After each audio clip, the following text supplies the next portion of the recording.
नमस्कार भक्तों, जय माता दी। आज इस वीडियो में हम आपके लिए लेकर आए हैं नवरात्रि की महाअष्टमी कब है। 16 या 17 अप्रैल। कन्या पूजन का मुहूर्त क्या है और उसकी पूजा विधि क्या है, और इस वीडियो में जानेंगे कन्या पूजन के लिए कुछ खास बातें। आइए वीडियो को शुरू करते हैं। चैत्र नवरात्रि कन्या पूजन नवरात्रि के अष्टमी और नवमी तिथि में किया जाता है। कन्या पूजन का बहुत बड़ा महत्व है। मान्यता है कि कन्या पूजन के बिना नवरात्रि का व्रत अधूरा माना जाता है। आइए जानते हैं कन्या पूजन की सही तिथि क्या है। चैत्र नवरात्रि के 9 दिनों में माँ दुर्गा के 9 अलग अलग स्वरूपों के पूजा आराधना का बहुत बड़ा महत्व है। नवरात्रि के पहले दिन कलश स्थापित किया जाता है, इसलिए साथ ही नवरात्रि की अष्टमी और नवमी तिथि दोनों दिन कन्या पूजन और हवन इत्यादि के कार्य बेहद शुभ माने जाते हैं। नवरात्रि में 8वें दिन माँ महागौरी की पूजा की जाती है और नवमी तिथि को माँ सिद्धिदात्री की पूजा आराधना के साथ नवरात्रि का समापन होता है। आइए जानते हैं नवरात्रि की अष्टमी नवमी तिथि का शुभ मुहूर्त क्या है। दृक पंचांग के अनुसार चैत्र नवरात्रि की अष्टमी तिथि का आरंभ 15 अप्रैल को दोपहर 12:11 पर हो रहा है और इसका समापन 16 अप्रैल को दोपहर 1:23 पर होगा। इसलिए उदया तिथि के अनुसार 16 अप्रैल को महाअष्टमी मनाई जाएगी और इस दिन कन्या पूजन का कार्य शुभ रहेगा। चैत्र नवरात्रि की नवमी तिथि।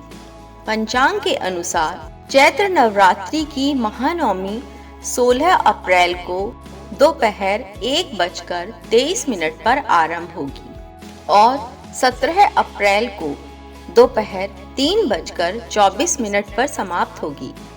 इसलिए उदया तिथि के अनुसार 17 अप्रैल को महानवमी मनाई जाएगी। ये नवरात्रि का आखिरी दिन होता है। इस दिन को रामनवमी भी कहते हैं।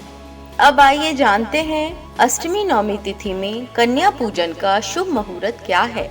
अष्टमी तिथि को सुबह 11:55 से दोपहर 12:47 तक अभिजीत मुहूर्त में कन्या पूजन कर सकते हैं।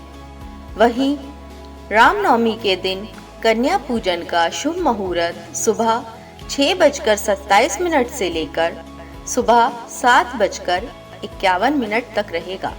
अब आइए जानते हैं कन्या पूजन की विधि क्या है। कन्या पूजन के एक दिन पहले सभी कन्याओं को आमंत्रित करना चाहिए और ध्यान रखना चाहिए कि आप जब कन्याओं को न्योता दें तो उसमें 2 लड़कों को जरूर आमंत्रित करें। जब कन्याएं और छोटे लड़के घर आ जाएं, तो उनके जल से पैर धोएं और उनके चरण स्पर्श करें। अब उन्हें स्वच्छ आसन पर बिठाएं। फिर कन्याओं और लड़कों की कलाइयों पर मौली बांधें और उनका तिलक करें। इसके बाद उन्हें भोजन खिलाएं। कन्या पूजन के लिए हलवा और पूड़ी का प्रसाद तैयार करें। बच्चों को प्यार से भोजन खिलाएं और अंत में उन्हें दक्षिणा दें। उनके पैर छुएं। भक्तों, आइए अब जानते हैं कन्या पूजन से जुड़ी हुई कुछ खास बातें। नंबर 1, कन्या पूजन के दिन 9 से अधिक कन्याओं को आमंत्रित करना शुभ होता है। 2 साल की कन्या को कौमारी कहा जाता है। मान्यता है कि इनके पूजन से घर की दरिद्रता दूर होती है और सभी बाधाओं से छुटकारा मिलता है। 3 साल की कन्या को त्रिमूर्ति का रूप माना जाता है। कहते हैं कि 3 साल की कन्या की पूजा करने से घर में सुख समृद्धि और खुशहाली बनी रहती है। धार्मिक मान्यता है कि घर में सुख शांति के लिए 4 साल की कन्या का पूजन करना बेहद शुभ होता है। 5 साल की कन्या को रोहिणी कहा जाता है। इनकी पूजा करने से सभी रोग दोषों से छुटकारा मिलता है। 6 साल की कन्या को कालिका का रूप माना जाता है। मान्यता है कि इनका पूजन करने से सभी कार्यों में सफलता मिलती है। 7 साल की कन्या को चंडिका कहा जाता है। मान्यता है कि चंडिका देवी का पूजन करने से घर में धन दौलत की कमी कभी नहीं होती है। 8 साल की कन्या को शांभवी कहा जाता है। कहा जाता है कि 8 साल की कन्या का पूजन करने से सभी कार्यों में सफलता मिलती है।